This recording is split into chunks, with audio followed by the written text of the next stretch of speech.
Indonesia, negara kepulauan terbesar di dunia dengan lebih dari 17.000 pulau, menghadapi tantangan distribusi layanan kesehatan yang tidak merata. Mereka yang belum terjangkau hidup dengan infrastruktur yang buruk, kekurangan tenaga kesehatan terlatih, serta keterbatasan untuk mendapatkan pertolongan ketika membutuhkan. Selama lebih dari 14 tahun menjangkau negeri ini, Dr. Share telah memberikan dampak bagi lebih dari 200.000 orang bersama para relawan, mitra donatur, dan pemerintah. Melalui Rumah Sakit Apung, kami berlayar untuk menyediakan layanan kesehatan preventif dan kuratif bagi mereka yang tidak terjangkau di wilayah kepulauan terpencil, termasuk penyediaan operasi katarak di atas kapal. Melalui program Flying Doctors, kami menjangkau masyarakat yang hidup di daerah pegunungan terpencil yang sangat membutuhkan perawatan kesehatan. Kami memberikan dukungan kesehatan bagi keluarga prasejahtera yang tinggal di permukiman kumuh area metropolitan. Program jangka panjang kami mencakup upaya penurunan stunting. Di Sentani, Papua, kami menangani tingginya prevalensi tuberkulosis. Sementara di Nias, Sumatera, kami memberikan perawatan yang mengubah hidup bagi anak-anak dengan disabilitas kaki pengkor atau clubfoot. Kami hadir pada masa-masa tersulit, memberikan bantuan medis dan dukungan kesehatan darurat di setiap bencana. Kami berkomitmen menghadirkan kesehatan dan perawatan yang dapat diakses semua orang. Kami adalah Dr. Share. Wih, itu tadi videonya keren ya. Banget, Kak. Something yang kita nggak pernah lihat It's so sebelumnya. new, it's so innovative juga ya. Betul. Meskipun itu nggak baru-baru banget, ternyata mereka Betul. udah 16 tahun lebih Betul. loh. Teman-teman, welcome back di episode Go Impact. Investing with Purpose. Betul, ini adalah podcast yang sangat luar biasa di mana kita selalu memberikan ilmu ya, tapi nggak cuma ilmu, tapi juga investing yang ada tujuannya. Dan bahkan di episode kali ini kita nggak akan membahas terlalu banyak investing yang secara nominal atau finansial. Betul. Tapi kita mau lebih kena ke investing aksi sosial. Betul. Karena kan ada purpose-nya ya. Purpose itu kan tujuan atau meaning gitu ya. Nah, episode kali ini akan kena sekali nih. Jadi teman-teman perhatikanlah, give me your attention gitu ya. Betul sekali, dan in this episode balik lagi dengan saya Samantha. Dan saya Lusman. Betul, dan today we have a very exciting guest in line for all of you guys. Nah, mungkin tentang apa sih kira-kira episode ini, Kak? Nah, mungkin aku kasih opening sedikit ya, Kak. Boleh dong? Nah, jadi mungkin dari di putaran aku sendiri, Kak, mau saudara atau mau teman pun, banyak sekali yang ingin give back to society ya, untuk melakukan aksi sosial. Tapi mereka tuh bingung banget bisa mulai dari mana sih, bisa gimana sih, mau nanya ke siapa sih. Bener. Biasa itu kayak mereka sulit aja gitu mau mulai, tapi mulai dari mana? Nggak tahu ke siapa, Betul. siapa yang bisa dipercaya begitu Betul, kan. betul. Nah, jadi untuk episode hari ini kita sudah mendatangkan satu tamu yang memang can give us insight in how she started and the dampak that she's created throughout the years to where she is now. Gitu. Jadi sesuai video yang tadi kita tonton di awal, ini sebuah organisasi bernama Dr. Share. Jadi apakah Dr. Share itu bergeraknya di bidang apa saja dan bagaimana tamu yang kita datangkan nanti itu keterlibatannya dari awal, mendengar, lalu bermulai dari seorang volunteer dulu sampai akhirnya istilahnya jatuh cinta, benar-benar memberikan waktunya, energinya, hatinya bahkan untuk mensukseskan dan menjalankan misi si organisasi tersebut. Jadi teman-teman, sekali lagi Investing with Purpose, episode ini kita akan membahas aksi sosial yang bisa hopefully kami doakan bersama memberikan meaning dan tujuan ke semua teman-teman yang menonton. Oke, jangan kemana-mana, kita segera kembali.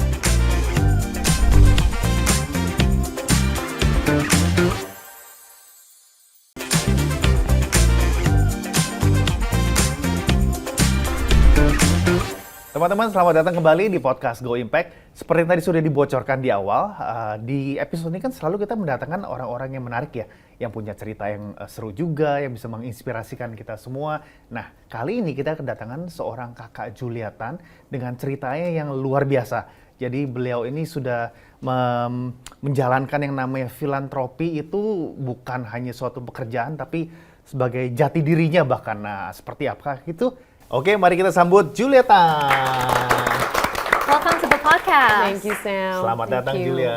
Terima kasih. Kita udah ngomongin ini untuk datang ke podcast sudah beberapa waktu sebenarnya. So finally you are here. I'm so honored. Thank Excited you. to have you. Thank you. Please tell us more about you, and obviously you have the logo Dr. Yes, Share Dr. Share, dan Indonesia di representing. baju. Benar. Yes. Maybe I'll share about Dr. Share dulu ya. So I'm a part of Dr. Share. We are a medical nonprofit in Indonesia with an aim to reach those that are unreached. Untuk cari orang-orang di Indonesia yang tinggal di pelosok-pelosok, yang terpencil, tidak ada akses untuk mendapatkan bantuan kesehatan. As you all know, Indonesia archipelago terbesar. Betul. Kita ya nggak ada negara lain yang kayak Indonesia.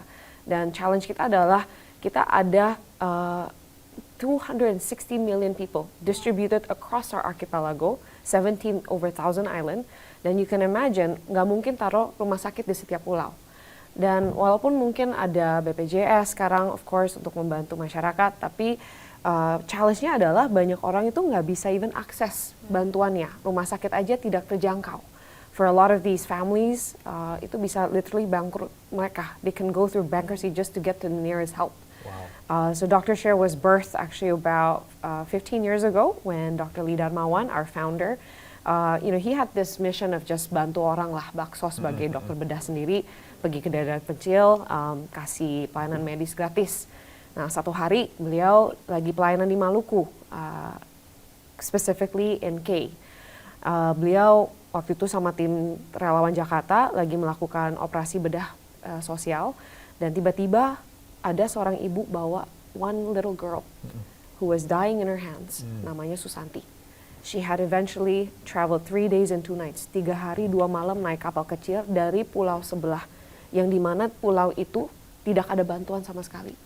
So the mom can imagine, seorang ibu yang anaknya itu kayak udah mau mati, gak ada bantuan di pulaunya, frantic, asking for help, desperate, dan ternyata mendengar bahwa di pulau sebelah di K itu ada tim relawan Jakarta, dari Jakarta, sehingga dia naik kapal kecil, waktu itu mungkin dikasih dari masyarakat, dibantu ya, a speedboat, imagine kapal kecil naik 3 hari 2 malam, sailing across the ocean, which by the way, it's not a walk in the park, it's 3 days and 2 nights with a dying daughter who had a strangulated hernia. Kasus yang dimana secara onset kalau misalnya nggak ditanganin selama 8 jam sebenarnya bisa fatal.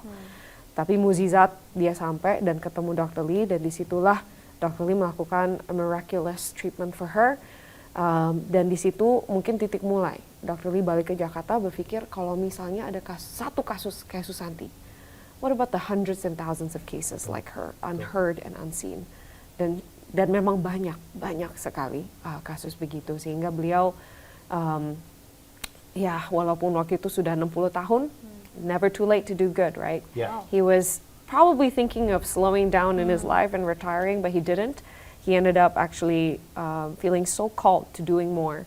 He sold one of his house, jual satu rumah, ada 2, satunya dijual untuk beli kapal finisi kayu yang waktu itu dirombak jadi rumah sakit apung terkecil di dunia untuk melakukan operasi-operasi dan treatment all over Indonesia. Dan of course itu ide yang gila ya, maksudnya how can you do operation in a small tiny boat? So beliau defied so many odds, and that's really because of his calling that he dared to step into, even though everyone says, gak mungkin bisa, gila sekali kamu, ngapain kamu melakukan ini? But he did it because that's a conviction. Yeah. And surely after finishing the renovation, raising funds very traditionally on his own through his friends and family, jadilah rumah sakit apung pertama, namanya Dr. Lee Darmawan pertama, dan itu sudah waktu itu setahun ya, mungkin keliling-keliling Indonesia, bantu-bantu daerah-daerah yang dari Sabang sampai Merauke. Dan waktu itu akhirnya mendapatkan penghargaan Kick Andy Hero of the Year 2014 for his amazing work. Yes. And that was really kind of the start of Dr. Share's work through the floating hospitals. We reach remote areas because we believe that orang-orang yang terpencil pun juga bangsa dan saudara kita. Betul. Kita tidak melupakan mereka. Betul. Dan mungkin tuh sedikit latar belakang Dr. Sher. I mean, now we've grown to 4 floating hospitals. We're also doing different kind of, not just curative work. Kalau curative kan orang udah sakit di-treat ya. Dan itu memang awal-awal Dr. Sher. Tapi as the years have passed, Dr. Sher has grown to doing a lot of preventive work. So we realized that kita nggak bisa merubah satu komunitas jika cuman treat orang yang sakit. Although itu sudah life-changing in and of itself. Tapi akarnya itu dari mana? Isu-isu apa yang kita harus tackle secara preventif sehingga tidak terjadi orang sakit yang butuh sampai attention medis yang besar tidak terlalu banyak. So we do have programs berkaitan dengan stunting prevention. We do have clubfoot prevention. Jadi anak-anak yang punya kakinya pengkor kayak clubfoot, dan kita melakukan treatment agar mereka bisa, walk normally. And it's one of actually the very few treatable disability. Dan di Indonesia itu per 1.000 anak, 1 anak punya kaki pengkor. Nah, jika kita bisa menjangkau semua anak-anak ini, kita bisa memberikan anak ini hidup normal.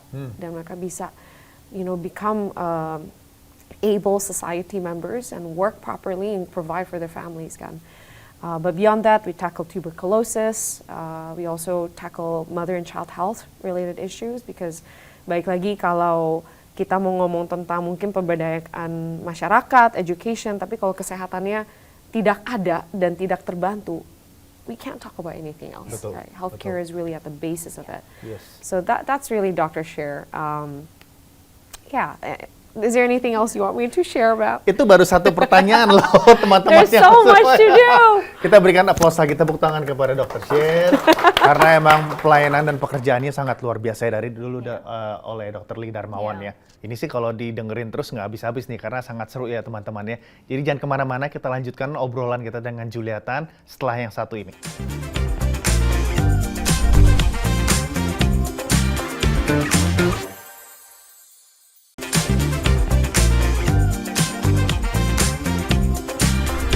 Welcome back, sahabat, datang kembali ke Go Impact Podcast bersama Julia Tan. We know that mungkin memang access to healthcare is not, it's still a privilege and a luxury to a lot of people gitu ya. Dan memang when you hear this kind of very personal but very real story, it does touch you at your core, and that's the heart of Dr. Sher. And I'm interested to know personally, kalau dari Kak Julia sendiri, how did you get involved in all of this?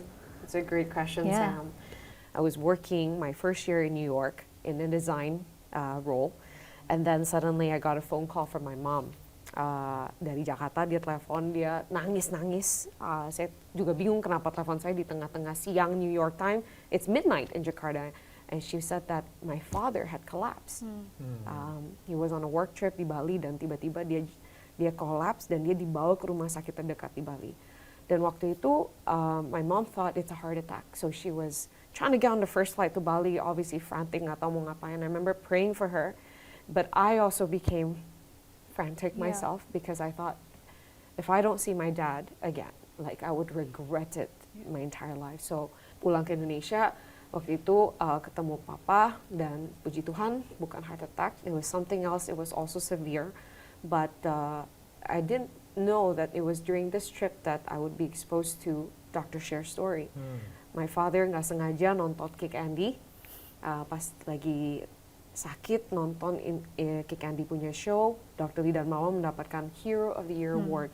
Dan mendengar cerita Susanti, anak yang waktu itu dibawa ibunya 3 hari 2 malam, dan tersentuhlah my father dan bilang ke saya, Julia tolong bantu cari Dr. Lee ini. Kita dari perusahaan perkapalan, is there anything that we could do? Jadi sejak itu akhirnya pulang ke Indonesia dan bangunlah the first floating hospital barge, not just actually in Indonesia but in the world. Dan beneran God wasn't joking, itu ide yang beneran mau dijadikan nyata. Dan akhirnya we spent about 2 years raising some money karena our family donated the barge, but it turns out kita juga butuh raise funds untuk beli alkesnya, renovate the entire barge untuk jadi rumah sakit apung, biar ini proper, bukan cuma setengah-setengah gitu. Dan akhirnya kita sailed our first trip 2018, the first floating hospital barge in the world and Indonesia. Wow. Wow, Praise God. Itu what a berarti story. ngambil desain nggak sia-sia ya, karena harus Nggak tapi sia-sia. mendesainnya rumah sakit apung. Banyak bantuan kita Iya. mitra-mitra sama juga partners kita untuk make it happen. So it wasn't one Amazing. person, it's a whole team's effort and obviously the blessing from above. Iya, So iya, iya. Tapi berarti sekarang Dr. Share udah berapa tahun totalnya? total 16 years. 16 years. 16 So, years. dia involved di tahun Lima. kelima. Oke. 2018 tadi So ya. about 10 years ago. Oke. Yes, Please exactly. tell us dan semua yang menonton ini udah berapa banyak Susanti-Susanti yang terselamatkan berkat Dr. Share. By God's grace, udah over 500,000 lives all over Indonesia. Wow. Iya, iya, And that's not just a number, right? Iya. Itu nyawa tuh. ya, nyawa. Iya, iya, So iya. we're so honored and blessed to be Yes. able to do this together. Betul, betul, betul. Yeah. Wow, I can imagine Kak, just in those years alone with 500,000 lives saved, a lot of challenges, right, Yeah. in making Dr. Share happen. Can you share a little bit about that? Yeah, I mean, there's a lot. If I were to go to maybe the fundraising stage, pas kita waktu itu mau galang dana, it wasn't so easy. I mean, it's a new idea, nggak Yeah. pernah ada orang yang dengar. Yeah. Dan, it was not easy for someone young, I guess, at that time. Saya juga baru terjun, balik ke Indonesia, raising funds, right? Going to every company, every friend, individual contact to share about this good work. So, raising funds wasn't so simple, but, God provides the right people Right. and partnership along the way. Then it's about how do we grow the organization dari yang dulu cuman kecil, satu program, now jadi yang waktu itu mungkin kita operating at 10 to 12 billion fund per year to now, I mean, it's been some time, Yeah. Yeah. but in the 16th year, we're operating at a 60 billion fund. Because we 60 have, M rupiah berarti ya. yes, we have 4 floating hospitals, we have 2 or 3 clinics all around Indonesia, and even more. Kita do disaster relief, kita do tuberculosis, kita melakukan clubfoot program, Yeah. so it's a lot. The more that you're in this, you realize lebih banyak yang dibutuhkan. Right. And it's a good thing it's growing, but it means the need is more. Yeah. But yeah, I think one of the challenges would be if we're talking about specific fundraising, karena itu bagian yang saya bantu untuk Yayasan Dr. Share adalah kita harus kreatif ya. Kita nggak bisa cuman use the traditional route of raising funds. Yeah. I mean, obviously you have the traditional fundraising, donations, crowdfunding, corporate support, which is like always a win-win, and also grant Yeah. initiatives. Yeah. But we've always thought, how could we really like look into for example, the financial vehicles yang exist, because sudah banyak dan millions are transacted every year, Yeah. every day, every minute, and if Yes. we could maybe take a small percentage out of that, right, to do good work, and I believe people really do want to give to good projects, to good programs, then I think it's going to be like transformative, Yeah. right, to the whole, not just Dr. Share punya space, but to all nonprofits doing good work, needing support. So we're still looking into that, and obviously YCAB and the team has done a phenomenal job in paving the way to showing that this is possible, right? Impact investing. So, yeah, Wow. Impact investing, that's right. that's right. Ya, kita perlu lebih banyak meeting lagi tentang More impact work to be investing. done. Betul. Yes, Nah, yes. seperti biasa teman-teman, tentunya ada QR nanti yang teman-teman bisa scan juga. Jadi banyak lebih informasi tentang Dr. Share, tentang impact investment yang YK Foundation, itu bisa ada informasi di sana juga. Jadi jangan lupa untuk di scan gitu ya. Nah, sekarang kan kita sudah mendengar dari Kakak Julieta nih, and obviously masih relatif muda, semangatnya masih Thank you. masih so passionate gitu ya. Di podcast kami itu selalu kami berusaha menyampaikan pesan-pesan, kata-kata mutiara ke generasi muda berikutnya. Yeah. Gimana cara untuk menjadi seorang Julietan? Waduh, Berat tuh mungkin pertanyaannya. jangan jadi juga. To be Tapi your own, to be punya your punya own. semangat seperti Julia, terus Ya. mau kita kan episode-nya belajar bagaimana kita peduli, kita care gitu ya, Ya. dari yang Ya. awalnya sama sekali nggak ada arahan sana, tapi malah ternyata bisa menjadi bagian dari Dr. Share yang begitu Betul. berimpact gitu. Betul. Pesan-pesan. Yes. Pertama, jangan jadi Julia. Important. Jadi diri sendiri. Jadi diri Jadilah sendiri. apa yang sudah dipanggil. Ya. Dan saya percaya kita diciptakan, setiap orang ini ada purpose. Yeah. Dan I believe no matter where you are in life, you're always sort of seeking purpose itu tuh apa. Dan saya percaya purpose itu akan pasti good. We are meant to doing good work. It's been prepared for us. And sometimes kita mungkin nggak automatically know, but there's nudging in our hearts. 2 orang melihat sesuatu, 1 orang mungkin cuek aja, tapi 1 orang itu mungkin langsung tergerak hatinya. Itu namanya dorongan di dalam hati. Hanya Tuhan dan kamu yang tahu gitu kan. So jangan ignore dorongan itu, the nudging of your heart. Build upon it. And maybe that's a message to say, that's maybe your purpose. And when you get there, I think for me it was learning to take the leap of faith. Jangan takut untuk memulai sesuatu, even if you don't have anything perfectly aligned, right? Sometimes we feel like, oh kita harus ada ini baru bisa gini. Kita harus punya uang baru kita bisa kasih. Betul. Kita harus punya semua skill set dan talenta untuk melakukan yang we don't need to, because actually even as we are, kalau sudah didorong di situ di hati, we can start there, Yeah. however small. Yeah. Dan saya percaya kebaikan Tuhan adalah dia nggak langsung kasih semua gambaran yang kita harus lakukan. Betul. Sedikit. Karena kalau misalnya dikasih semuanya, mungkin kita ketakutan. Kewalahan. But He gives us small chunks to do step by step, and along the way we learn. And that is life. You learn through the journey of failing, growing, doing it right, failing again. Yeah. But that is life, right? Yeah, So start wherever you are. Don't be afraid. Maybe itu pesan saya. Mulai aja dulu ya. Yeah. Mulai aja dulu ya. Amazing sih. Ini pesan yang nggak kayak orang yang baru di usia kakak Julia gitu, kesannya udah 70 baru kakek bilang kamu mulai aja dulu. ya. Thank you, Thank very you. wise, very bijaksana. Thank you. Teman-teman, itu kata-kata mutiara dari Kak Julia dan juga pengalaman dan life story-nya tepatnya. Kami percaya ini membantu teman-teman juga di rumah seperti biasa mendapatkan ilmu baru, mungkin definisi baru apa itu purpose begitu ya. Yeah. Dan investment yang selalu menjadi caption kita, investing with purpose. Invest tuh nggak harus selalu finansial. Betul. Ternyata dalam hal ini pun kalau purpose-nya udah align, investasi pun juga mengalir dengan sendirinya, otomatis gitu ya. Dari kami cukup sekian di episode kali ini. Waktunya udah habis lagi, kurang sebenarnya. Mungkin season berikutnya kita bikin 1 jam gitu ya. No, Maybe too long. maybe too long.